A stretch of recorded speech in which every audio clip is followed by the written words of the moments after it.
je sais, ça fait un siècle et quelques jours que je n'ai pas fait de vidéo sur cette chaîne. C'est vrai, je suis tellement concentré sur la chaîne en Wolof que vraiment j'ai négligé cette chaîne. D'ailleurs, la chaîne en Wolof a atteint ses 100 000 abonnés il y a quelques semaines de cela. Donc, bienvenue. Dalen ak Jam.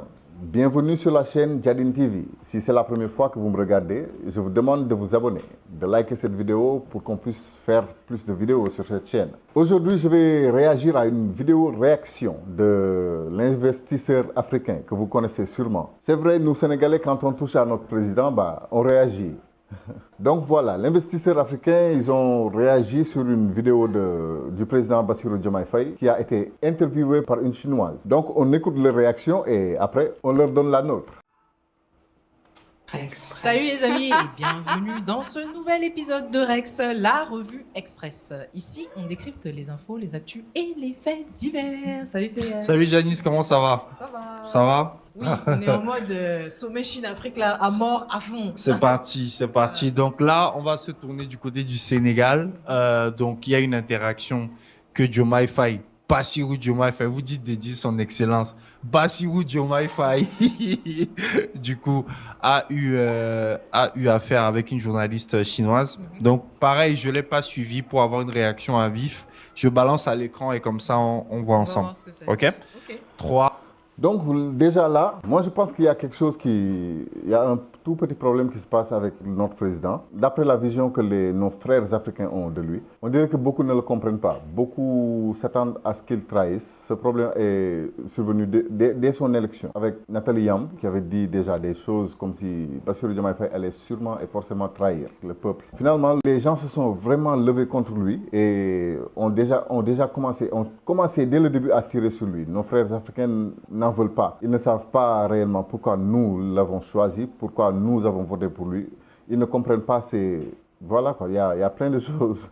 Donc moi j'ai déjà regardé cette vidéo, c'est pas comme eux. Donc j'ai déjà regardé cette vidéo-là sur laquelle je réagis. Mais quand même, ça va nous permettre d'éclaircir quelques points. 3, 2, 1, let's go. Excellence, Monsieur le Président, bonjour. Bonjour. Merci de nous avoir accordé cet entretien malgré votre programme très chargé en ce moment. Merci, c'est un plaisir. Le FOCAC, depuis sa création en l'an 2000, a déjà eu de très nombreux résultats dans le sens de consolider la solidarité et l'amitié et de promouvoir le développement en commun entre la Chine et l'Afrique. Comment voyez-vous, Monsieur le Président, le rôle joué par le mécanisme du FOCAC dans le resserrement des liens, dans le renforcement de la coopération entre Chinois et Africains? Le FOCAC représente un cadre innovant de coopération sud-sud qui a déjà fait ses preuves. Ce qu'il faut apprécier, c'est que moi j'apprécie là déjà. C'est quoi? C'est ça que je dis les gars, quand même, il faut maîtriser la communication. Il a fait déplacer, il n'est pas allé faire un discours en Chine, il a fait venir la Chine à lui. Tu vois? Parce qu'on a dit la journaliste, ils ont mis à Dakar, même le truc c'est à Dakar. Tu vois, ces petits détails, c'est important. Donc là, il est assis, il a son drapeau derrière, il a un charisme et puis il envoie la sauce. C'est important. Et tu sais, le choix des mots, les Chinois sont forts. Hein. C'est ça. Si tu as bien écouté au début, avant même qu'elle n'entame le terme de coopération, elle pose a parlé le contexte. De solidarité. C'est ça. C'est ça. Franchement. C'est une plateforme d'échange fructueux et de partenariat dynamique pour répondre aux défis sino-africains. Et depuis sa création en 2000, le FOCAC a permis de consolider la solidarité entre nos deux régions tout en mettant en place des mécanismes concrets pour promouvoir le développement économique et social. C'est donc une plateforme de dialogue régulier et le FOCAC en ce sens permet, à travers l'adoption d'initiatives et de plans d'action, de mobiliser des ressources pour financer des projets structurants en Afrique en s'inspirant du modèle chinois. Le FOCAC, enfin, permet de renforcer les voix de l'Afrique et de la Chine sur la scène internationale, en ce qu'il prône notamment l'égalité, la confiance mutuelle, la coopération gagnant-gagnant, la solidarité et l'assistance mutuelle. Et justement, Dakar, la capitale du Sénégal, a accueilli en 2021 la 8e conférence ministérielle du FOCAC, lors de laquelle le président chinois Xi Jinping a annoncé 9 programmes pour booster la coopération sino-africaine. Et en août l'an dernier, en Afrique du Sud, à l'occasion d'une conférence réunissant dirigeants chinois et africains, le président Xi a encore lancé 3 projets et initiatives pour soutenir l'Afrique dans ses efforts de l'industrialisation, de la modernisation de l'agriculture et de la formation des talents. Alors aujourd'hui, Monsieur le Président, quelle appréciation feriez-vous des résultats du suivi de ces mesures? En tant que co-président du FOCAC et hôte de la 8e conférence ministérielle du FOCAC qui s'est déroulée à Dakar, le Sénégal a été témoin des importantes réalisations de ce partenariat, en particulier dans le domaine des infrastructures, avec la mise en œuvre de l'initiative La Ceinture et la Route. Beaucoup de routes, d'autoroutes, de ports, d'aéroports et de chemins de fer ont été construits. Des investissements importants ont été réalisés dans le domaine de l'agriculture, de la formation technique et professionnelle, de l'hydraulique et de la santé. Le suivi des initiatives et programmes lancés par le président Xi Jinping montre l'engagement solidaire de la Chine aux côtés de l'Afrique, qui augure d'un... J'ai l'impression qu'il lit sur un prompteur. Je sais pas, mais je le trouve pas naturel. Naturel, ouais. Ou alors peut-être qu'il est plus à l'aise en Wolof, mais il a Ouais. l'air... Là, il est très voûté, il est... Si, on sent pas peut-être le charisme Ouais. habituel, j'ai envie de dire. C'est ça. Et, Là, on dirait que c'est un discours qu'il répétait. Par contre, je sais pas. C'est un peu bizarre. Donc il faudrait déjà qu'on comprenne certaines choses. Il y a une certaine éducation qui nous pousse, nous Africains en général, mais aussi Sénégalais en particulier. Il y a une certaine éducation qui nous pousse à rester calme et serein, pas comme moi, par exemple, je suis tout le temps éparpillé, sans dessus-dessous. Mais il y a une certaine éducation qui, à la base, nous permet d'être calme, qui force le respect, en fait. On doit le respect à l'interlocuteur, déjà. On se doit d'être calme. Et le président Bassirou Diomaye Faye, c'est un très bon exemple du résultat de cette éducation. Donc voilà. Il faudrait qu'on puisse comprendre ça, mais malheureusement, je vois que souvent, on lui jette des pierres. Souvent, on l'accuse de tout, en fait. Quelqu'un comme Nathalie Yam a déjà fait ça, et beaucoup d'autres ont suivi après. Il suffit qu'elle dise quelque chose pour que tous les autres juste suivent ce qu'elle dit. Donc voilà, c'était juste pour dire que, en fait, il faut qu'on comprenne ça. Il faut qu'on comprenne que le président Bassirou Diomaye Faye est le modèle, c'est le bon modèle du Sénégalais qui a reçu une bonne éducation de base. D'un partenariat plus fort et plus élevé. Nous pouvons donc exprimer notre totale satisfaction dans cette coopération et dans le modèle chinois. Et comme vous l'avez déjà rappelé tout à l'heure, Monsieur le Président, la Chine et le Sénégal sont liés depuis 2016 par un partenariat de coopération stratégique globale. La Chine est aujourd'hui le premier partenaire commercial du Sénégal. Le Sénégal a été le premier pays en Afrique de l'Ouest à rejoindre l'initiative La Ceinture et la Route. Sérieux? Et c'est bon à savoir, ça, tiens. C'est pas une info... C'est pas une info... j'avais, moi. Ouais. Wow, moi, je croyais que c'était la France ou un truc comme ça. Peut-on s'attendre à un renforcement de cette relation bilatérale sous votre mandat, vous qui recherchez la souveraineté nationale dans tous les domaines? Pensez-vous que la coopération chinoise pourrait vous accompagner dans cette dynamique? Absolument. Comme je l'ai mentionné plus haut, ma volonté est d'œuvrer au renforcement de cette coopération afin de hisser à un niveau plus élevé, notamment dans des secteurs prioritaires tels que l'agriculture, l'industrialisation, l'hydraulique, la formation technique et professionnelle et la digitalisation.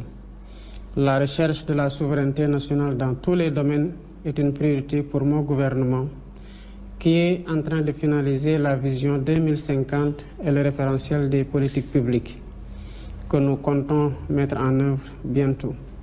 Nous travaillons donc avec tous les pays amis et partenaires qui sont disposés à nous accompagner dans la réalisation de ces priorités, y compris et surtout la Chine. Bon, il y a quelque chose qui m'interpelle un peu quand même, Ouais. parce qu'on parle de souveraineté nationale, mais on parle de nous accompagner dans la souveraineté nationale. Tu vois qu'il y a un Ouais, peu je vois qu'il y a de dissonance. En ouais, fait. dissonance. Mais bon, si je veux rester du côté positif, disons qu'ils sont à la recherche d'un partenaire qui pourrait les accompagner du côté gagnant-gagnant pour organiser les infrastructures, développer les transferts de technologies, etc.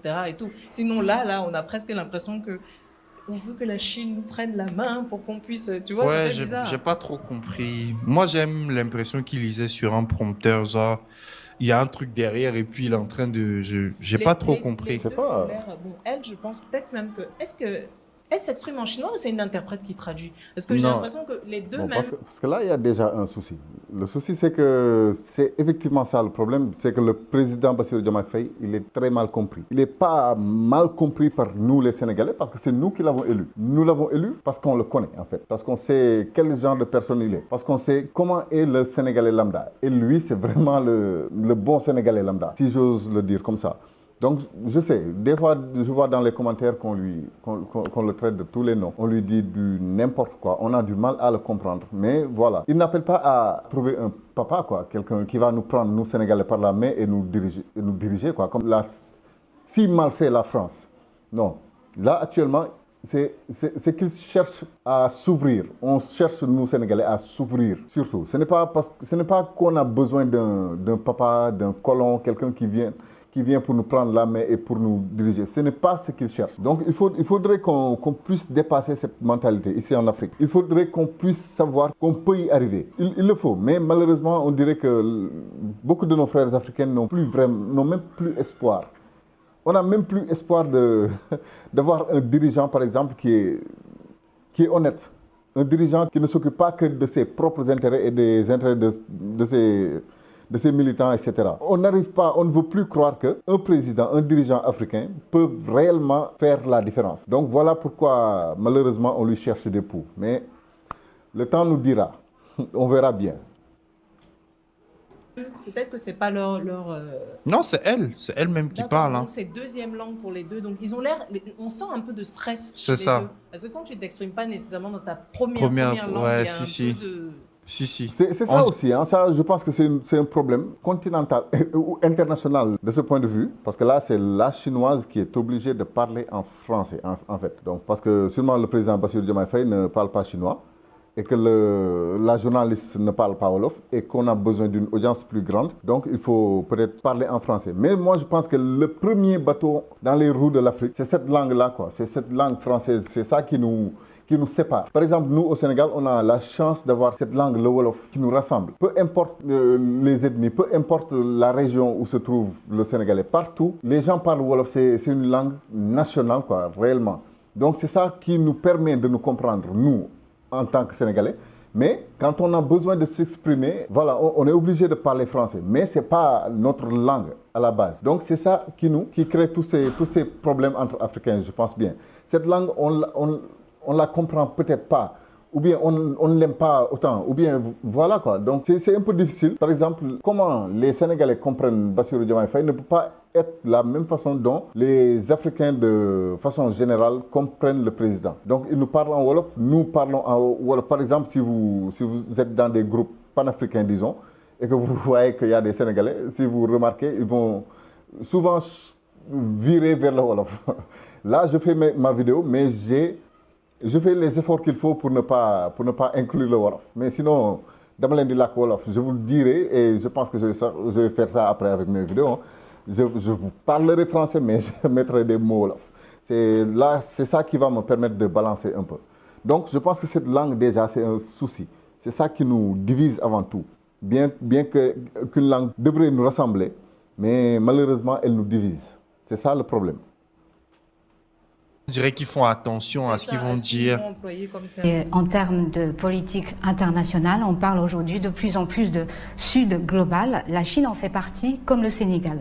À votre avis, Monsieur le Président, Ils sont forts, les Chinois.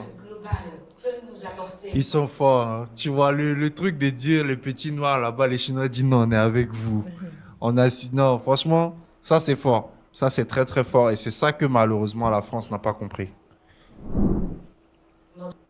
Et comment voyez-vous les efforts fournis par la Chine pour promouvoir la coopération au sein du Sud global et pour pousser les pays en voie de développement à progresser ensemble? Le Sud global regroupe essentiellement des pays en développement et devient de plus en plus une réalité dans les relations internationales.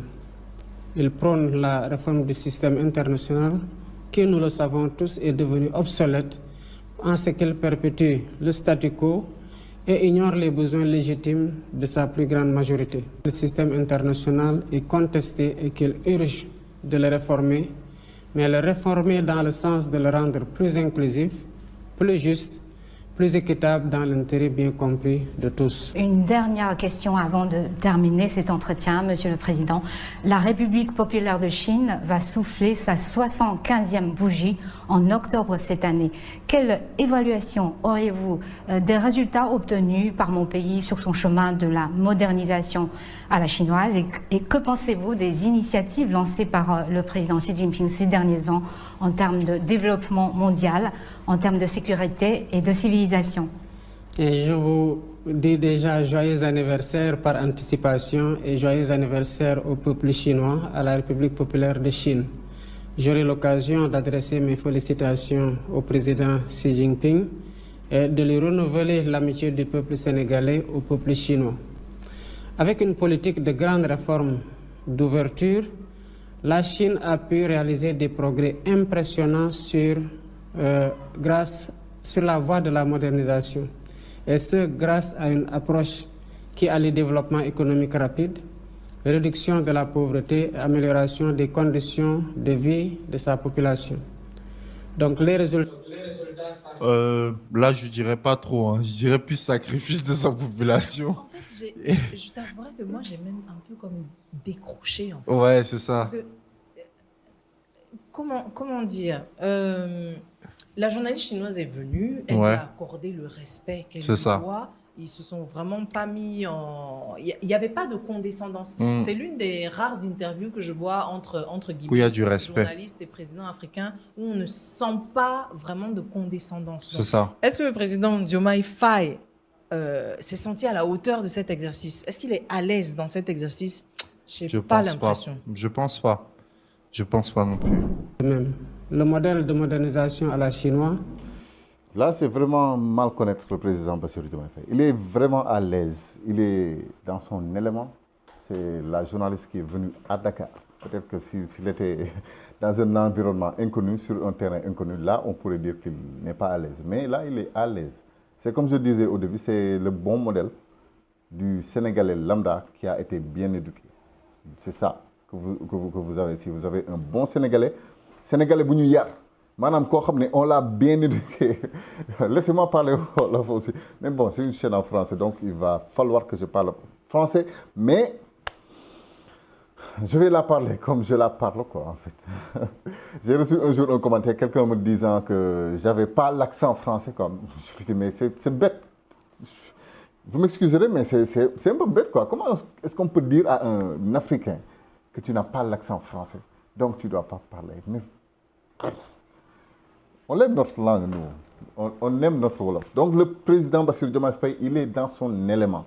Le président Bassirou Diomaye Faye, il est à l'aise. C'est juste que c'est ça, sa personnalité. C'est un homme calme et serein. Il n'est pas comme moi. Il est calme et serein. Je pense que si vous lui donnez la chance, si les Africains lui donnent la chance, qu'ils l'écoutent avec le cerveau et pas avec le cœur, je pense qu'un jour, il sera compris. Et il y aura beaucoup de personnes qui auront honte parce qu'ils l'ont jugé dès le début sans même le connaître. Donc c'est ça sa personnalité. C'est pour ça qu'on l'a élu. On sait quel genre de personne il est. Voilà. À la chinoise plutôt, basée sur une forte capacité d'innovation, une industrialisation avancée et une gestion efficace des ressources, a permis de tirer des centaines de millions de Chinois de la pauvreté en quelques années. Ça aussi, c'est un constat qui s'impose. La Chine est donc, en ce sens, une source d'inspiration pour de nombreux pays en développement, y compris le Sénégal. Les initiatives lancées par le président Xi Jinping, telles que l'initiative pour le développement mondial, l'initiative pour la sécurité mondiale et l'initiative pour la civilisation mondiale sont des contributions importantes pour renforcer le multilatéralisme comme fondement de... En fait, ouais, c'est juste du discours. Bon, je trouvais ça un peu. C'est que moi, je veux aller loin. Ouais. Est-ce que, bon, c'est CGTN, c'est le média chinois, entre guillemets, un peu international. Voilà. Est-ce que on va pas dire que Joe, c'est vrai, hein, on est dans partenariat gagnant-gagnant, mais est-ce que dans notre partenariat gagnant-gagnant là, il y a pas un petit truc qui stipule Joe, on va faire la petite interview, tu vois, tu vas faire un peu la talakou de la Chine, du modèle, pour qu'on voit que notre président Xi Jinping, il est bien, il travaille bien, et puis on va diffuser ça sur notre petit média chinois. Mais ça. Donc la première fois que le président Bassirou Diomaye Faye est allé par exemple en Côte d'Ivoire, beaucoup de personnes lui ont reproché le fait qu'il s'est comporté, comme il devait se comporter en fait.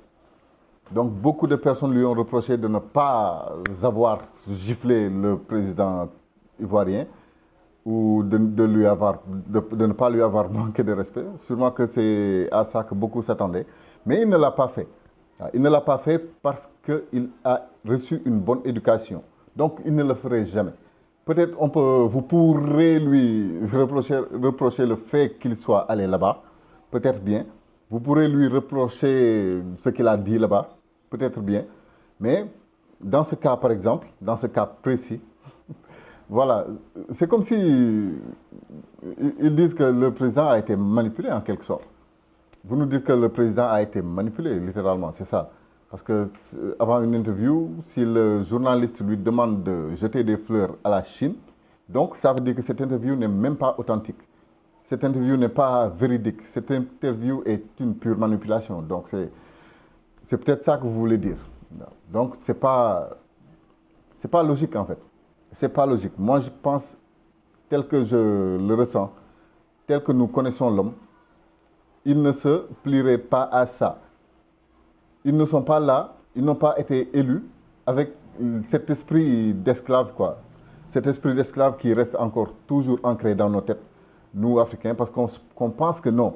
C'est pas possible qu'un Africain puisse bomber le torse, quoi, en fait. C'est pas possible qu'un Africain puisse se sentir humain devant quelqu'un de peau blanche, une personne extérieure. Donc voilà, c'est exactement pourquoi il y a une telle difficulté à comprendre que le président Bassirou Diomaye Faye est authentique. C'est pourquoi il y a une telle incompréhension du peuple sénégalais. Voilà pourquoi nos frères africains ne nous comprennent pas. Là, nous sommes à un stade où on se sait humain. On se sait humain. On sait bien que le blanc n'est pas supérieur. On sait que nous sommes des êtres humains comme tous. Et qu'un jour, qu'on peut réussir ce que nous entreprenons. Donc c'est ça le problème. C'est ça le problème. Voilà pourquoi on nous insulte comme pas possible sur Internet. Avec l'aide bien sûr de certains gourous comme Nathalie Yam et consorts. Donc il faut le dire. Quand je parle d'elle, beaucoup de personnes se fâchent. Mais voilà cet esprit africain qu'on veut nous forcer, qu'on veut nous inculquer. Mais nous, le Sénégal, nous disons non. Nous disons vraiment non. Et le président, il est dans son élément. Le président Bassirou Diomaye Faye, plus on ira en avant, dans le futur, vous verrez mieux, vous comprendrez mieux. Ça reste du soft power. Parce que là, honnêtement, moi, je reconnais pas le mec. C'est ça. Ça reste du soft power. Après, je trouve que bon, c'est mieux que de te demander de légaliser l'homosexualité. Tu vois? Donc, ouais, mais au niveau du discours, c'est un peu... Ouais, c'est trop consensuel. Ouais, c'est vrai, c'est plat. Je trouve que c'est plat. Bon, en tout cas, voilà, c'était un peu... Bon, on va voir un peu ce qu'il va dire à la fin, mais bon. Ces initiatives visent à promouvoir un développement inclusif et à renforcer la coopération internationale dans des domaines cruciaux pour l'avenir de l'humanité. La Chine, donc, en un mot, inspire toute l'humanité. Merci beaucoup, Monsieur le Président. Je vous souhaite bon voyage et bon forum. Ok, donc c'était avant son prélude voyage. du sommet Chine-Afrique. Ouais. En tout cas, c'est bien. Bon, au moins, il a eu le temps d'évoquer ce qu'il avait évoqué. Mais c'est vrai que c'était un peu plat. Bon. Bon, alors moi, je suis estomaqué, là. Là, c'est compliqué. Bon, les gars, on vous attend dans les commentaires, hein, parce que moi, j'ai fini de dire ce que j'avais à dire. Amis sénégalais et non sénégalais, hein, vous savez ce qu'il vous reste à faire. Yes, Voilà, donc on vous attend dans les commentaires. Dites-nous si le président Diomaye Faye a assuré au niveau de cette interview, si vous trouvez que le charisme est toujours au rendez-vous, ou bien si... bon, vous savez déjà, moi, mais... Ce n'est plus une question de charisme, une question de bien saper, une question de bien positionner, une question de bien parler français. On a dépassé cette mentalité. On doit la dépasser, en tout cas, cette mentalité. Maintenant, il faut vraiment qu'on puisse aller de l'avant, dans un certain sens. C'est-à-dire qu'on ne se laisse pas juste limiter. C'est vrai, nous sommes tous nés dans cette mentalité d'esclave, quoi. Il faut qu'on le dise. Donc, on ne peut pas croire, on ne veut pas croire qu'on puisse s'en sortir. Donc voilà, quoi. C'est l'esclave qui veut pas sortir de la maison de son patron, quoi, en fait. Donc on va voir un peu dans les commentaires pour voir. Donc vous avez là en premier mon commentaire, voilà, quoi, que je leur ai partagé. J'ai dit que dans la culture sénégalaise, voici ce qu'on appelle le yar et le teggin. On nous éduque à être calme et serein. Notre président est le bon modèle, le bon exemple du Sénégalais. Lambda, mais on comprend que nos frères africains n'arrêteront pas de tirer sur lui. Vous jugez un homme que vous ne connaissez pas, mais l'avenir nous fera mieux comprendre. Donc ça, c'était de moi. C'est ça que je pense. Donc voilà, je ne me suis pas limité à un commentaire, j'en ai fait une vidéo. Donc voilà. Amina, par exemple, elle dit... Il est très à l'aise, c'est sa personnalité, très posée, qui est comme ça. À ne pas confondre avec une intimidation, fier de notre président. Donc c'est ça le truc. Peut-être que les autres vont voir en sa position une intimidation, une personne qui est intimidée, qui est éblouie, une personne qui est vraiment dépassée par les événements, quoi. Mais ce n'est pas ça, c'est juste que c'est une personne posée. Il ne faut pas confondre les choses, quoi, en fait. Donc Amina, elle a bien raison. Et nous sommes fiers, Sénégalais.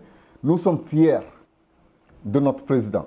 Je ne sais pas si... Bon, parce que sur ma chaîne en Wolof, c'est la majorité des gens qui parlent Wolof qui sont là-bas, mais la plupart peut-être ne parlent pas français. Mais s'ils sont là, vous les verrez dans les commentaires. Hein. Sinon, les francophones sénégalais qui sont là, vous diront aussi, vous donneront leur avis.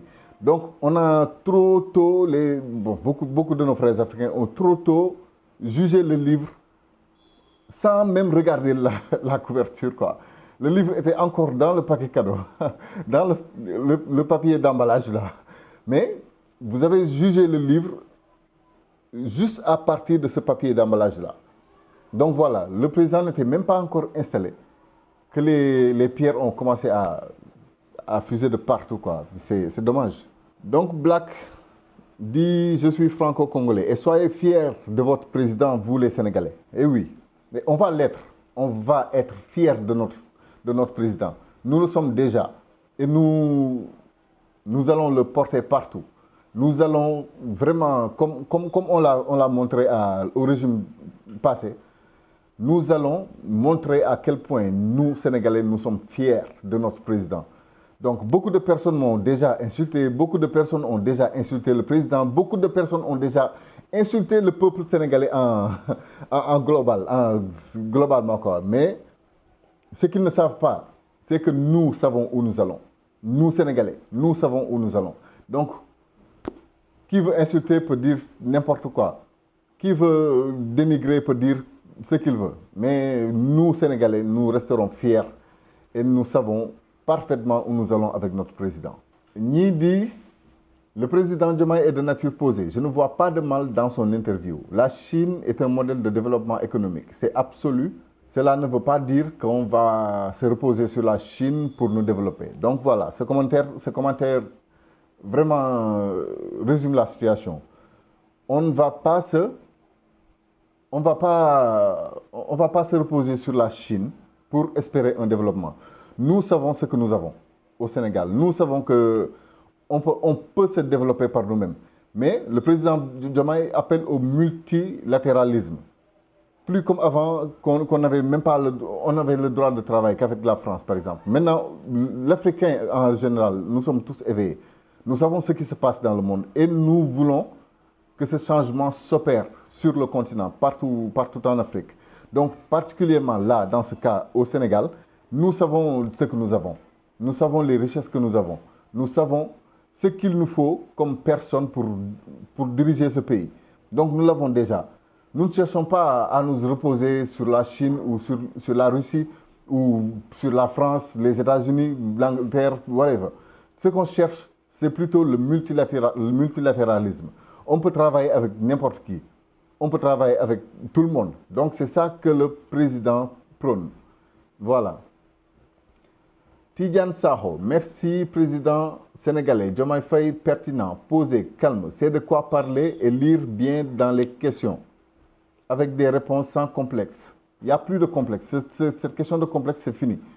Nous n'avons plus de complexe, nous, Sénégalais, face aux Blancs, face aux Chinois, face aux whatever. Donc, c'est ce complexe-là qui est tellement ancré dans nos esprits que quand un président parle, est interviewé, c'est ça qu'on cherche. C'est ça qui est naturel. C'est ça qu'on sait. C'est ça qu'on connaît. Donc, quand une personne comme le président Bassirou Diomaye fait la différence, c'est difficile de le sortir du lot. Les Africains n'y croient plus. Les Africains ne croient plus qu'une personne africaine peut savoir, peut connaître sa valeur et la mettre en avant, quoi. Donc c'est ça. Les grands hommes savent répondre et souvent il faut être à leur niveau pour comprendre. Celui qui ne se réjouit pas ou comprendre ses réponses, tant mieux. Oui, président. Donc voilà, je pense que ce qu'il veut dire, c'est vraiment, il faut être à un certain niveau pour le comprendre, pour comprendre le président Bassirou Diomaye Faye. Et c'est ça qui manque globalement en Afrique. Mais nous qui avons élu, nous qui avons choisi le président Bassirou Diomaye Faye, nous savons le pourquoi, encore une fois, je le répète. Donc voilà.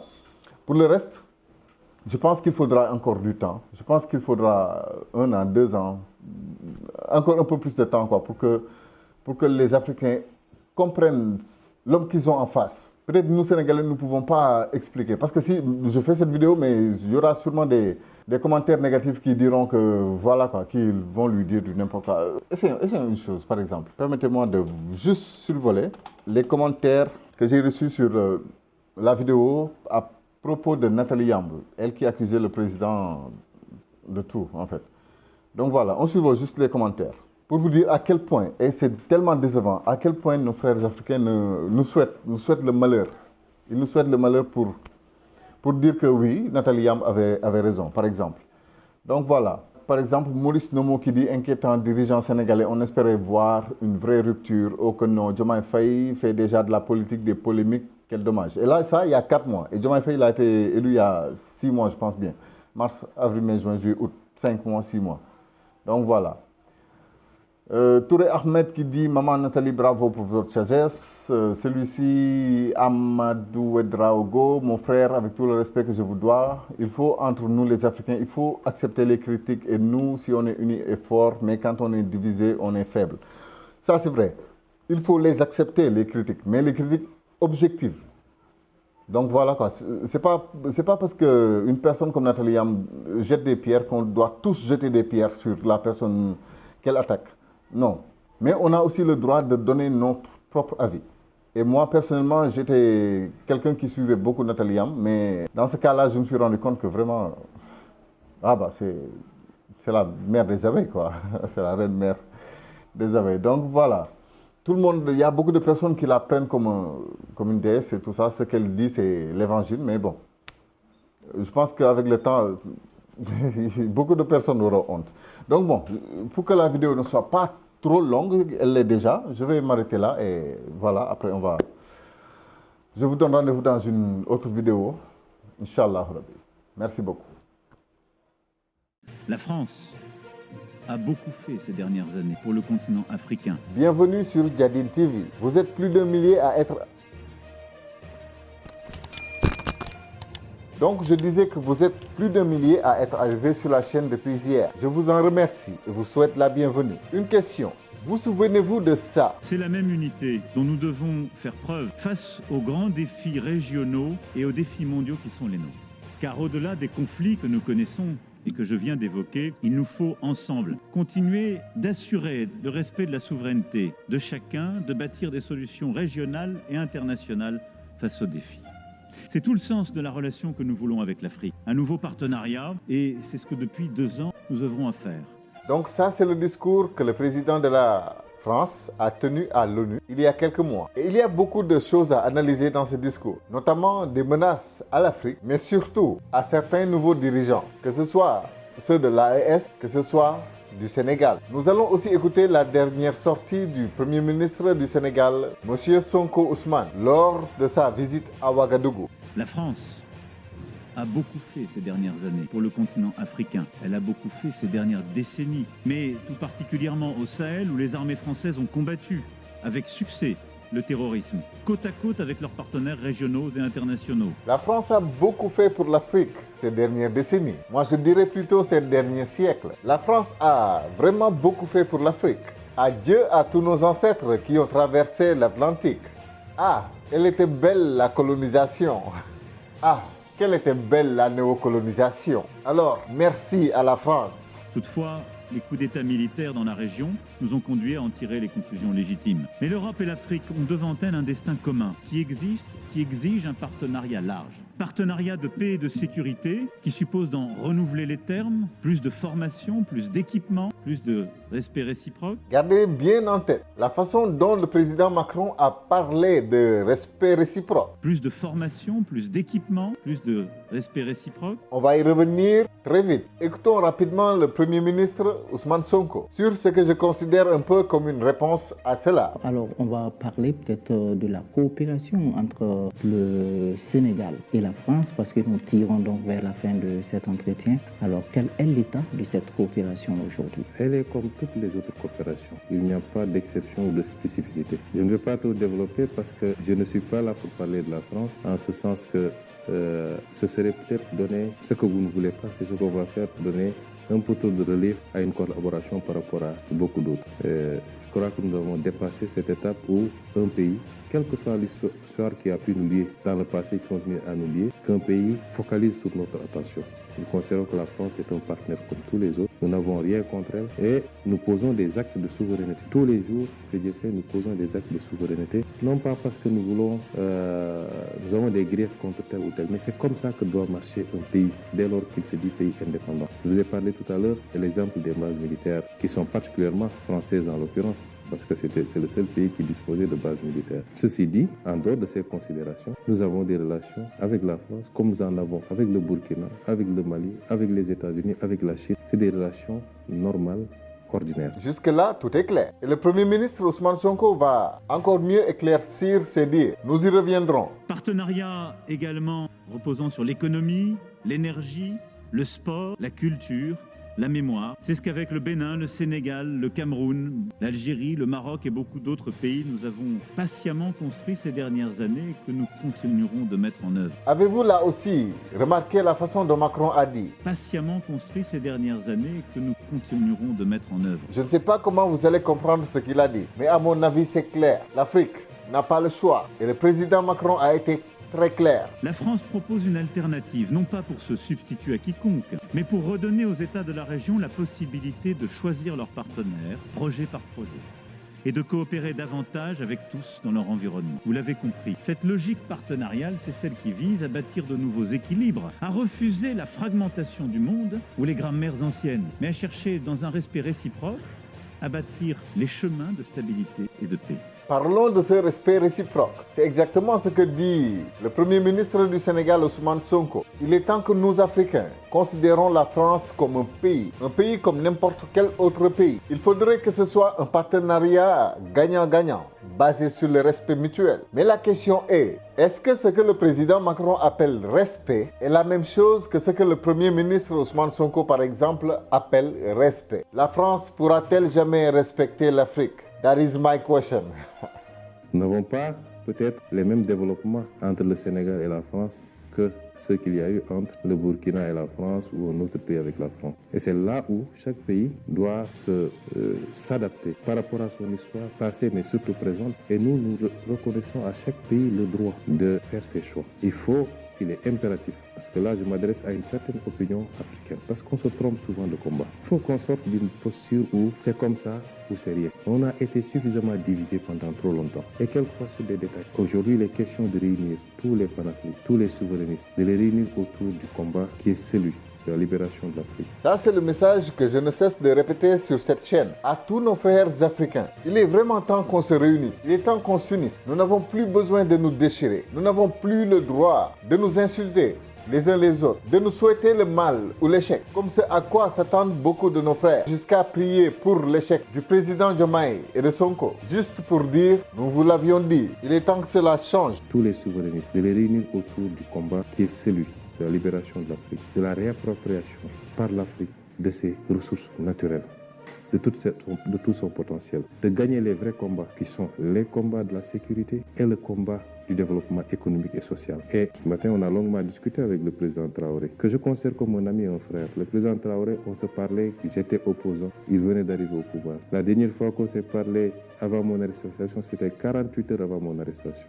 Et j'ai même vu dans les commentaires de la vidéo précédente, quelqu'un qui dit que Ousmane Sonko a perdu son buzz et qu'il a eu besoin d'aller jusqu'à Ouaga pour pouvoir profiter du buzz de Ibrahim Traoré. Donc c'est ça qui te montre que réellement il y a des gens qui n'ont rien compris, des gens qui se trompent réellement de combat, des gens qui refusent que leurs frères puissent s'en sortir. On nous dit des fois que cela c'est purement africain. Il est réellement temps qu'on lave nos cœurs et qu'on s'unisse. Donc c'est pas d'aujourd'hui que datent nos relations. Et aujourd'hui, on a eu quand même la possibilité en tête-à-tête de beaucoup discuter. Et nous pouvons avoir des points de convergence forts, mais nous pouvons avoir quelques éléments sur lesquels, selon la spécificité des pays, les gens n'ont pas les mêmes positions. Ça ne doit pas être des facteurs de cristallisation sur des positions. Parce que si on devait regarder les points de convergence, elles sont à 95%.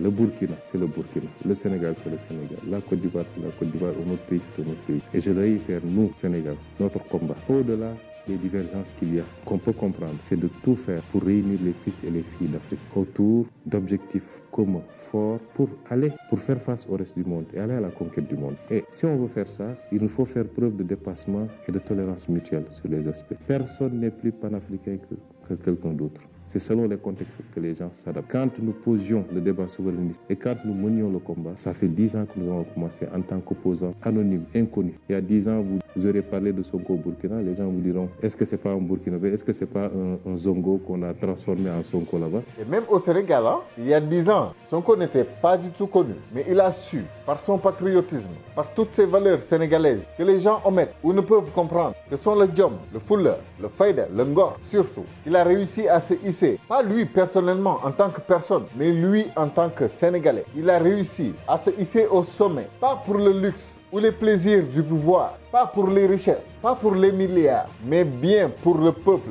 Et c'est ce même peuple qu'il a compris finalement. Et c'est ce même peuple qu'il a élu. Nous, le Sénégal, sommes Sonko et Sonko est le Sénégal. Si on a fait notre petit chemin, on est resté cohérent et constant. Évitons les facteurs de division sur des détails souvent et mettons-nous autour de l'essentiel. C'est pas parce qu'on est arrivé au pouvoir de manière démocratique qu'on n'est pas un révolutionnaire. C'est pas parce qu'on est arrivé au pouvoir par d'autres moyens qu'on est plus révolutionnaire que d'autres et vice-versa. Des gens ont été adulés, sont arrivés au pouvoir par les armes, ils ont été adulés parce qu'ils ont fait des résultats. Des gens sont arrivés par les urnes, ils ont été renversés parce qu'ils n'ont pas fait de résultats. Le plus important, c'est notre rapport à nos peuples. Le plus important, c'est le rapport au peuple. Le président Thomas Sankara, par exemple, est arrivé au pouvoir par les armes. Mais que serait l'Afrique aujourd'hui sans le président Thomas Sankara? Lui qui a éveillé nos consciences. Lui qui a su révolutionner. D'autres sont arrivés au pouvoir par le même chemin et ont finalement trahi leur peuple. Et de la même façon, des gens sont arrivés au pouvoir par cette démocratie et ils ont trahi leur peuple. On en a des exemples à la pelle. Et de la même manière, des gens peuvent arriver au pouvoir d'une manière démocratique, par cette démocratie-là que la France, certes, nous a peut-être imposée, mais peuvent être des hommes de valeur qui, par cette même démocratie, peuvent développer leur pays et ainsi respecter le contrat qu'ils ont signé avec le peuple, respecter leurs promesses. Quant à nous, le Sénégal, il ne s'agit plus d'un contrat entre nous, le peuple, et Sonko. Il s'agit d'une réalité. Nous les avons élus parce que nous savons qu'ils ont nos valeurs. Que personne ne les confonde avec des gens qui ont longtemps fait des promesses et qui ne les ont pas tenues. Ne jugez pas Sonko par rapport à quelqu'un comme Macky Sall ou par rapport à tous ces hommes politiques qui sont passés, qui ont promis et qui ont trahi.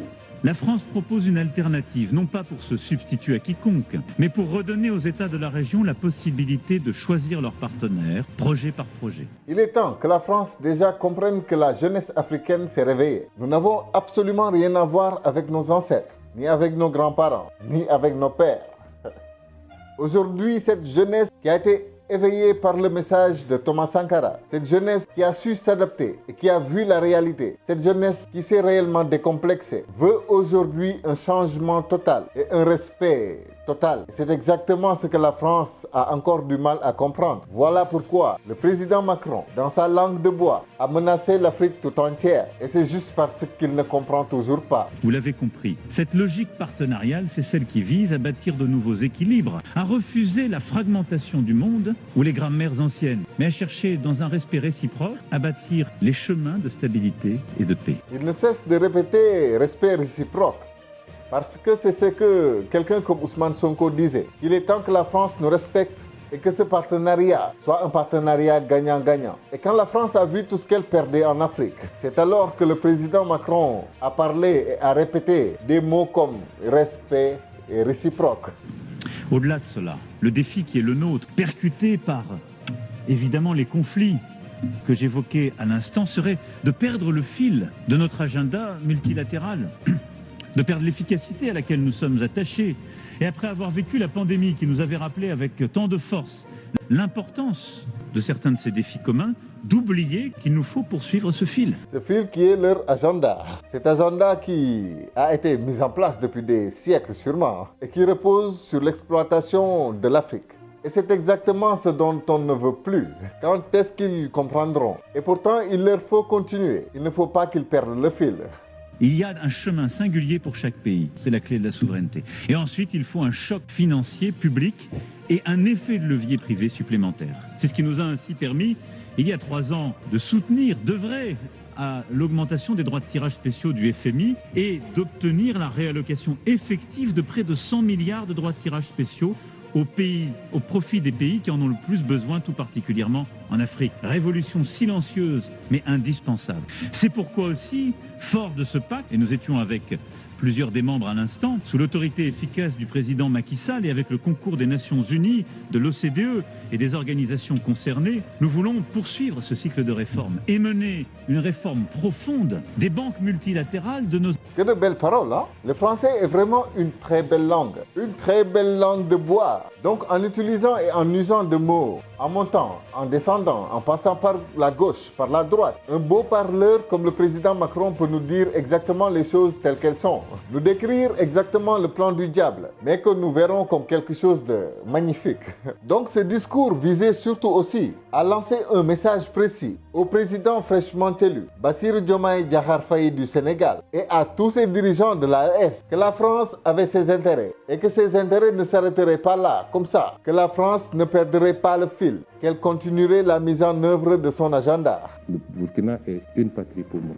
J'ai toujours eu beaucoup d'admiration pour le Burkina. Je passe, quand je fais des divertissements, c'est les films burkinabés que je regarde, Le Curé, Ladi et autres, parce que c'est ça mon divertissement, moi. Et j'apprécie beaucoup le peuple burkinabé pour sa correction, son éducation, son originalité, rester le même peuple. J'aime beaucoup ce pays, son originalité, et je crois que le Sénégal et le Burkina ont plus de liens qu'ils le soupçonnent eux-mêmes. C'est pourquoi j'ai tenu à être là, pour la mémoire du président Thomas Sankara, mais pour réaffirmer cette relation forte entre nos deux pays et que sous la présidence de son Excellence Bassirou Diomaye Diakhar Faye, nous voulons faire de cet axe Ouagadougou-Dakar un axe très fort. Le reste, c'est la politique. AES, CEDEAO, ce qui nous intéresse. Nous allons renforcer nos relations avec le Burkina, avec le Mali, avec le Niger et avec tous les autres pays parce que c'est ça nos convictions.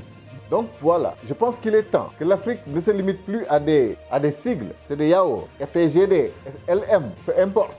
Mais qu'on sache que derrière tout ça, il y a des êtres humains. J'ai personnellement passé 2 mois de ma vie à Ouagadougou. J'ai aujourd'hui plus de la trentaine. Mais je peux vous dire que ce sont les 2 meilleurs mois de ma vie. Je n'avais que 10 ans, mais j'ai vécu la plus belle expérience de ma vie à Ouagadougou. Le Burkina, c'est un pays qui est très intimement liés au Sénégal. Et nous devons tous, en tant qu'Africains, nous devons tous nous unir. Nous devons oublier ces guerres, ces batailles basées sur des détails. Ceux qui voulaient par exemple que le président Diomaye ou Sonko prenne le pouvoir par les armes doivent savoir aujourd'hui que la finalité, l'essentiel était de prendre le pouvoir. Si la réalité du Sénégal était de souvent prendre le pouvoir par les armes, peut-être bien que c'est ce qui se serait passé. Mais malheureusement ou heureusement pour nous, nous savions que nous avions la possibilité d'élire démocratiquement notre président, c'est-à-dire battre l'ennemi sur son propre terrain, par cette démocratie que la France nous a imposée, par le respect de ses lois et de ses règlements. Le Sénégal a su prendre le pouvoir et à partir de là, il en fera ce qui lui plaira. Donc, peu importe la façon dont les bonnes personnes arrivent au pouvoir, l'essentiel c'est qu'elles y arrivent. Le Burkina en particulier, l'Afrique en général et le monde a besoin d'un homme comme Ibrahim Traoré, Ousmane Sonko, Bassirou Diomaye Diakhar Faye et tant d'autres. Et pour le reste, c'est à nous, peuple d'Afrique, de savoir que tout n'est pas que politique. Il nous faut nous voir comme des êtres humains, comme des frères. Souhaitons-nous mutuellement la réussite et travaillons tous ensemble, main dans la main, pour développer notre continent. À bon entendeur. Salam. Les discours ont été faits et les engagements ont été pris par Ousmane Sonko. Mais aujourd'hui, c'est Bassirou Diomaye Diakhar Faye qui a été élu. Sonko, c'est un livre qui a laissé des traces. Bassirou, c'est une page vierge qui va commencer à se remplir. L'exercice du pouvoir fait ressortir le vrai caractère des gens. Et même avec les meilleures intentions, il met à l'épreuve les amitiés les plus solides. L'histoire est émaillée d'exemples. Je ne sais pas ce qui a motivé le choix de Bassirou comme candidat de substitution par Sonko. Mais ce que je sais, c'est que le pouvoir présidentiel en régime présidentialiste, c'est un fauteuil, pas un canapé. C'est une place. Une, pas deux, pas trois, pas six. Et ce que les Occidentaux savent faire de mieux, en dehors de financer le terrorisme, c'est diviser les Africains. C'est dans leur ADN, c'est leur marque de fabrique. Ils vont travailler à distendre le lien entre Sonko et Diomaye. Quelles que soient les manœuvres qui ont eu lieu en coulisses, les Sénégalais sont sortis par millions pour élire Bassirou sur la base d'un projet élaboré et de promesses faites depuis des années par Ousmane Sonko et le PASTEF, dont Bassirou est militant des premiers jours. À l'heure où ce projet de société doit être transformé en programme de gouvernement, tous ceux qu'il lui plaira d'appeler à ses côtés devront avoir comme mission et motivation la mise en œuvre de ce programme promis aux Sénégalais. Le 28 mars 2024, soit 4 jours après l'élection au premier tour du président Bassirou Diomaye Faye, notre chère reine-mère des abeilles Nathalie Yamb a publié cette vidéo. Le 24 avril, j'y ai réagi assez violemment, car je l'avais écoutée avec un cœur plein d'espoir et de détermination.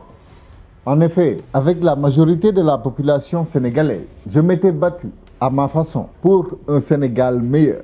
Aussi, l'entendre nous mettre en garde contre une supposée future trahison du président Bassirou Diomaye Faye a été très difficile à accepter. Sékou Coulibaly m'avait dit d'espérer que le jour où Nathalie aurait raison, je reconnaîtrais mon erreur de lui avoir répondu trop vite. Je lui ai dit alors que ce serait être honnête avec moi-même et que je sais que ce jour n'arriverait tout simplement jamais parce que le président Diomaye ne nous trahira jamais. Mais aujourd'hui, je dois éclaircir certains points parce que nous, le Sénégal, en voulons au président Diomaye. Certaines questions se posent ça et là concernant la nomination de la dame Aminata Touré à la tête de la coalition Diomaye président. Tout d'abord, je veux féliciter le peuple sénégalais. Cette victoire, c'est avant tout la sienne, celle des cadres, des élus, des militants, des sympathisants du PASTEF, celle de tous ceux qui, sans être enrôlés au parti, ont cru au projet. Ceux qui, sans être partisans de Sonko, se sont aussi levés, sont descendus dans la rue ou sur les réseaux sociaux, ont affronté la répression, les tentations de troisième mandat, se sont inscrits, sont allés chercher leur carte d'électeur, ont battu campagne et sont allés voter. C'est aussi la victoire de nos martyrs, tués par les forces et les milices aux ordres de l'agent local du système France-Africain. Le peuple a parlé. Rendons gloire au peuple. Le Sénégal s'est levé et s'est rassemblé derrière Ousmane Sonko, un peuple déterminé à arracher sa liberté des griffes de la France-Afrique. Un peuple qui pourtant avait perdu tout espoir et avait décidé de laisser les politiques à leur jeu. Mais un peuple qui s'est éveillé et a combattu par ses propres moyens pour reconquérir sa souveraineté. Gloire à ce peuple qui a su dire non, basta, dafa doy quoi. Mais ce qui m'avait personnellement déplu dans la vidéo de Nathalie Yamb, c'était cela. Alors entre en jeu la deuxième composante qui explique la razzia électorale pour Diomaye, avec une victoire au premier tour malgré la présence de 18 autres candidats sur les bulletins de vote. Cette deuxième composante, c'est un deal. Tout comme pour la libération de Nelson Mandela le 11 février 1990, celle de Sonko et de Bassirou s'est accompagnée de deals. La question est de savoir avec qui et quelle en est la teneur. Je ne vais pas prétendre que je sais, mais je peux vous dire avec certitude qu'il y a 4 entités qui avaient besoin de négocier avec la paire Faye-Sonko. Il s'agit d'abord et de toute évidence de Macky Sall pour gérer l'après-pouvoir. La deuxième, c'est la France, également une évidence, puisque c'est elle qui a le plus à perdre avec une sortie du Sénégal de l'UEMOA et du franc CFA, dont Dakar héberge le siège de la Banque centrale. Le ralliement en dernière seconde de son candidat Karim Wade ainsi que la bienveillance des médias france-africains est un indicateur. La troisième entité est intimement liée à la France, c'est la CEDEAO. Si le Sénégal décide de rejoindre l'AES, c'est la mort instantanée. Et enfin, la quatrième entité qui avait besoin de négocier, c'est les États-Unis. Le Sénégal est le siège des principales institutions onusiennes pour l'Afrique de l'Ouest, comme l'UNESCO, l'UNICEF, le PAM, l'UNHCR, l'UNOWAS.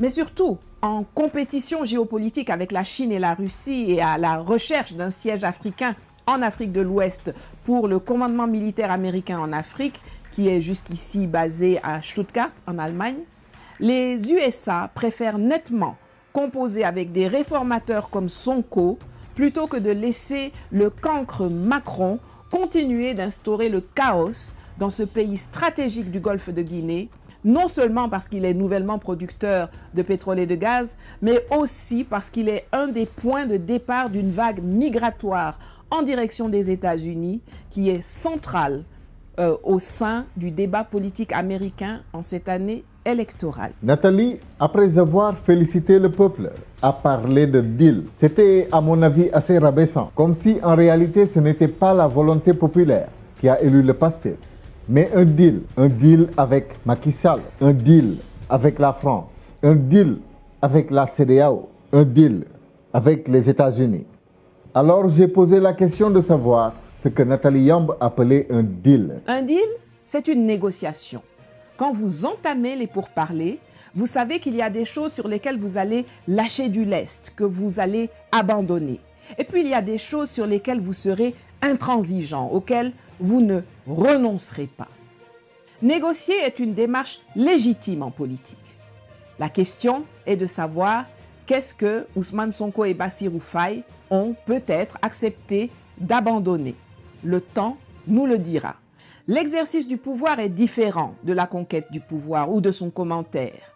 Bassirou n'a pas encore prêté serment et dans les premières semaines, il faudra prendre connaissance des dossiers, découvrir tout ce qui a été caché, faire l'étude du réel, réadapter le programme à la réalité et gérer une administration et des forces armées confortablement installées depuis plus de 60 ans dans le système france-africain. Laissons-leur un peu de temps avant de juger et de les accuser de trahison, même si, quel que soit lambda, la vigilance est de mise. La vigilance est de mise. Oui, mieux vaut prévenir que guérir. Après plus d'1 an, le peuple sénégalais réclame toujours justice. Qui en bénéficiera si elle ne se fait pas? Bien sûr, on pensera à l'ancien régime. Le Sénégal attend toujours que justice soit faite. Aujourd'hui, nous ne parlons pas, en tout cas pas encore, de trahison de la part de notre bien-aimé président. Mais nous avons une certaine impression de défiance. Comme si le président Diomaye défiait Ousmane Sonko par rapport à la supposée nomination de la dame Aminata Touré à la tête de la coalition Diomaye Président, à la place de Aïssatou Mbodj, plus connue sous le nom de Aïda Mbodj, alors que Sonko avait publiquement exprimé son refus 2 jours avant. Mais la dame Aminata Touré aurait fait circuler cette lettre d'information à la coalition Diomaye Président.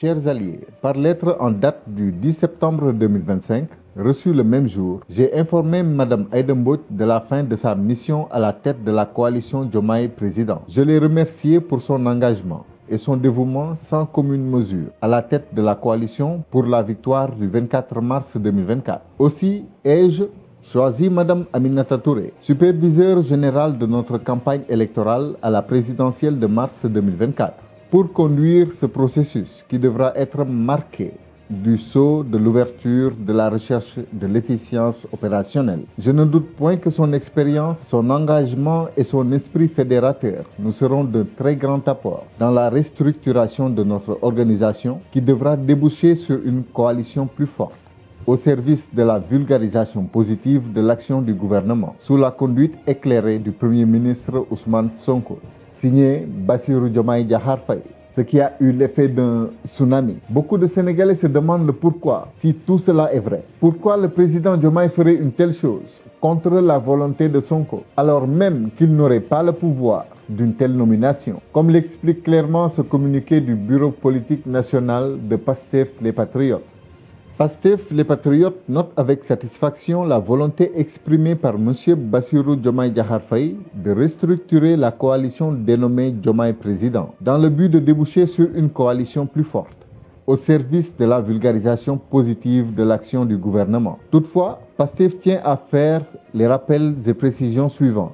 1. Le projet de restructuration évoqué a déjà été entrepris. En effet, après l'élection présidentielle de mars 2024, la tâche a été confiée à la coalition ainsi qu'à sa présidente de la conférence des leaders, Mme Aïssatou Mbodj, afin d'y travailler. Cela a abouti à la production de tous les projets de textes préparatoires, notamment la charte, le règlement intérieur et la structuration. 2. Au terme d'un processus inclusif, ces textes ont été partagés avec toutes les parties prenantes réunies dans le groupe de la conférence des leaders et sont en attente de validation. 3.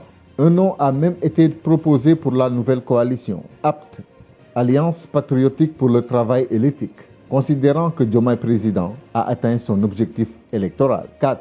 M. Bassirou Diomaye Faye n'a pas le pouvoir de démettre Mme Aïssatou Mbodj, qui a été désignée par la conférence des leaders. 5. La coalition n'a jamais eu comme président Bassirou Diomaye Faye, qui en était uniquement le candidat. 6. Pastef et ses alliés ne se reconnaissent dans aucune initiative coordonnée par Mme Aminata Touré, avec qui nous ne partageons ni les mêmes valeurs ni les mêmes principes. 7. Pastef informe qu'il poursuit son agenda consistant d'une part à fusionner avec des organisations alliées et à élargir sa base militante, et d'autre part à parachever la coalition APT sous la présidence de Mme Aïssatou Mbodj. Signé le Bureau politique national de Pastef, fait à Dakar le 11 novembre 2025. Un grand merci à tous les 1000 nouveaux abonnés de cette semaine. Grâce à vous, nous sommes désormais 18 000 sur Jadine TV. Alors, si vous êtes nouveau, faites le simple geste de vous abonner et d'activer la cloche pour qu'on atteigne très vite les 20 000. Bien sûr, il y aura des écueils. Je vous l'ai déjà dit, la Maison France-Afrique est construite sur 4 piliers. Le Sénégal est le pilier administratif et intellectuel. La Côte d'Ivoire et le Gabon sont les piliers économiques, l'un en Afrique de l'Ouest, l'autre en Afrique centrale. Et le Tchad est le pilier militaire du système. Avec l'arrivée du projet PASTEF à sa tête, c'est comme si on a commencé à s'attaquer à quelques grosses pierres angulaires du pilier Sénégal. On n'a pas encore sorti les engins de démolition et les bâtons de dynamite, mais même les coups de masse et de burin fragilisent l'édifice. Les discours ont été faits et les engagements ont été pris par Ousmane Sonko. Mais aujourd'hui, c'est Bassirou Diomaye Diakhar Faye qui a été élu. Sonko, c'est un livre qui a laissé des traces. Bassirou, c'est une page vierge qui va commencer à se remplir. L'exercice du pouvoir fait ressortir le vrai caractère des gens. Et même avec les meilleures intentions, il met à l'épreuve les amitiés les plus solides. l'histoire est émaillée d'exemples. Je ne sais pas ce qui a motivé le choix de Bassirou comme candidat de substitution par Sonko, mais ce que je sais, c'est que le pouvoir présidentiel en régime présidentialiste, c'est un fauteuil, pas un canapé. C'est une place, une, pas deux, pas trois, pas six. Et ce que les Occidentaux savent faire de mieux, en dehors de financer le terrorisme, c'est diviser les Africains. C'est dans leur ADN, c'est leur marque de fabrique. Ils vont travailler à distendre le lien entre Sonko et Diomaye. Diviser pour mieux régner, faire tout le nécessaire pour que Sonko et Diomaye deviennent des ennemis jurés. Voici une très belle façon de réduire à néant les efforts du peuple sénégalais pour un Sénégal libre. Le Sénégal n'a en réalité lieu que pour Ousmane Sonko. C'est lui que nous écoutons. Voici la raison pour laquelle, quand il a désigné Bassirou Diomaye Faye, nous avons tous voté pour lui. En fait, nous avons élu un homme en qui Sonko nous a dit avoir une confiance totale. Au rassemblement du samedi 8 novembre, Sonko nous a rappelé que tout était possible dans ce bas monde, mais que la cause de sa séparation avec Diomaye ne viendra pas de lui et qu'il pense qu'elle ne viendra pas de Diomaye non plus. Le problème sera alors l'entourage. Tous ces gens qui gravitent autour, dont Tata Mimi, comme nous l'appelons affectivement, entre guillemets, dont Sonko a parlé sans la nommer. Cette dame, dit-il, ne peut pas être la présidente de la coalition Diomaye Président. C'est Aïda Mbodj qui est la seule présidente, la seule coordinatrice de cette coalition. Et 2 jours plus tard, cette lettre d'information à la coalition Diomaye Président aurait été partagée par Aminata Touré dans le groupe WhatsApp de la conférence des leaders. Une lettre supposément signée par le président. Et si cela est avéré, peut être considéré comme un défi ou un désaveu de Sonko de la part de Diomaye. Peut-on parler de trahison à ce stade? Je ne sais pas. Mais à mon avis, c'est un petit pas pour l'homme Diomaye, mais un très grand pas pour la dame Mimi, pour l'ancien régime et pour Macky Sall, qui doit bien se réjouir de ce qui se passe actuellement au Sénégal. Ceux qui me suivent depuis des décennies savent que je déteste profondément les gouvernements d'union / de réconciliation dont beaucoup d'Africains semblent raffoler et qui sont l'une des causes de la stagnation de nos pays. Dans les gouvernements d'union, chacun vient chercher sa part de gâteau personnel et les moyens de financer son propre parti politique ou sa propre association au lieu de travailler pour l'intérêt général. Quelles que soient les manœuvres qui ont eu lieu en coulisses, les Sénégalais sont sortis par millions pour élire Bassirou sur la base d'un projet élaboré et de promesses faites depuis des années par Ousmane Sonko et le PASTEF, dont Bassirou est militant des premiers jours.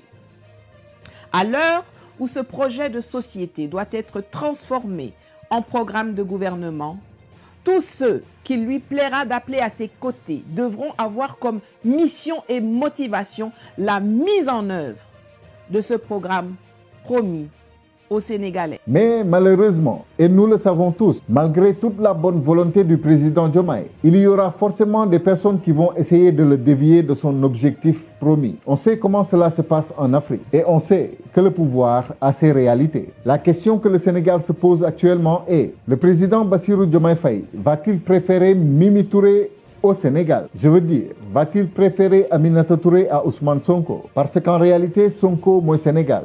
Sénégal moins Sonko. Quand il y a des élections en Allemagne, par exemple, on attend parfois 3 mois, parfois 6 mois avant que le gouvernement ne soit formé. C'est parce que pendant ce temps-là, les partis politiques qui vont constituer la coalition au pouvoir discutent et s'entendent sur chaque point du programme de gouvernement. Or, nous, on forme des coalitions autour d'une personne avant même de discuter d'un programme. La plupart du temps d'ailleurs, dans beaucoup de pays africains, les gens ne prennent même pas la peine d'élaborer un projet et les électeurs s'en fichent royalement, car pour eux, le vote est motivé par l'instinct tribal, clanique ou par l'appel du ventre. Les hommes politiques ont trop souvent tendance à trahir le peuple. Les Sénégalais le savent. Ils ont subi de plein fouet l'illusion d'une démocratie électoraliste au sein du même système france-africain où la marionnette est changée, mais le marionnettiste demeure le même. En 2000, ils avaient fondé leurs espoirs sur Abdoulaye Wade, alors le peuple sénégalais a parlé. Mais quand il s'est rendu compte que celui-ci avait déraillé, il a de nouveau parlé en 2012 en donnant sa chance à Macky Sall. En 2024, les Sénégalais ont payé trop cher pour se laisser facilement voler leurs espoirs par des forces tapies dans l'ombre ou des politiciens adeptes du reniement. Ils doivent faire preuve de patience, certes, mais aussi de vigilance et d'exigence pour que l'élection de Bassirou Diomaye Diakhar Faye ne soit pas une énième alternance, mais plutôt une alternative au système existant depuis De Gaulle, Foccart et Senghor. Moi, Nathalie Yamb, dont l'ancêtre s'appelle Ngingom, je peux savourer cette victoire du projet PASTEF parce que je sais qu'il y a des sentinelles qui veillent et qu'on appelle le peuple sénégalais. C'est à lui que revient le dernier mot. Les martyrs nous regardent. Le peuple a parlé et il parlera toujours. Avec le recul, j'admets que Nathalie Yamb a joué son rôle de sentinelle. Elle a appelé à la vigilance, nous rappelant les raisons pour lesquelles, souvent, les présidents africains finissent par trahir leur peuple. Mais dans le cas du Sénégal, j'ai défendu bec et ongle le président Diomaye. Oui, il est à certaines heures seul face aux démons du système. Mais j'ai foi en sa forte personnalité. J'espère qu'il saura résister. Je lui souhaite beaucoup de courage. Mais cela se voit clairement que le piège est déjà tendu. À lui de l'éviter en âme et conscience. S'il tombe dans ce piège, qui commencera par des petits coups bas, ça et là, à Sonko, il verra un peuple toujours aussi déterminé. Un peuple qui se rangera sans pitié derrière Sonko. Un peuple qui lui fera face. Et il devra faire alors bien pire que ses prédécesseurs pour rester au pouvoir, si ce n'est que ça qui l'intéresse. Ce que je ne souhaite absolument pas pour ce pays. Alors qu'il revienne au peuple, qu'il revienne à la volonté populaire, qu'il sache qu'il n'y a que nous, le Sénégal, qui pourront l'accompagner, qu'il ne tombe surtout pas dans le piège du système. Et je pense qu'il en est bien conscient et qu'il ne se mettra pas en face de Sonko, en face du peuple sénégalais, comme l'avait fait Macky Sall, à bon entendeur. Salam.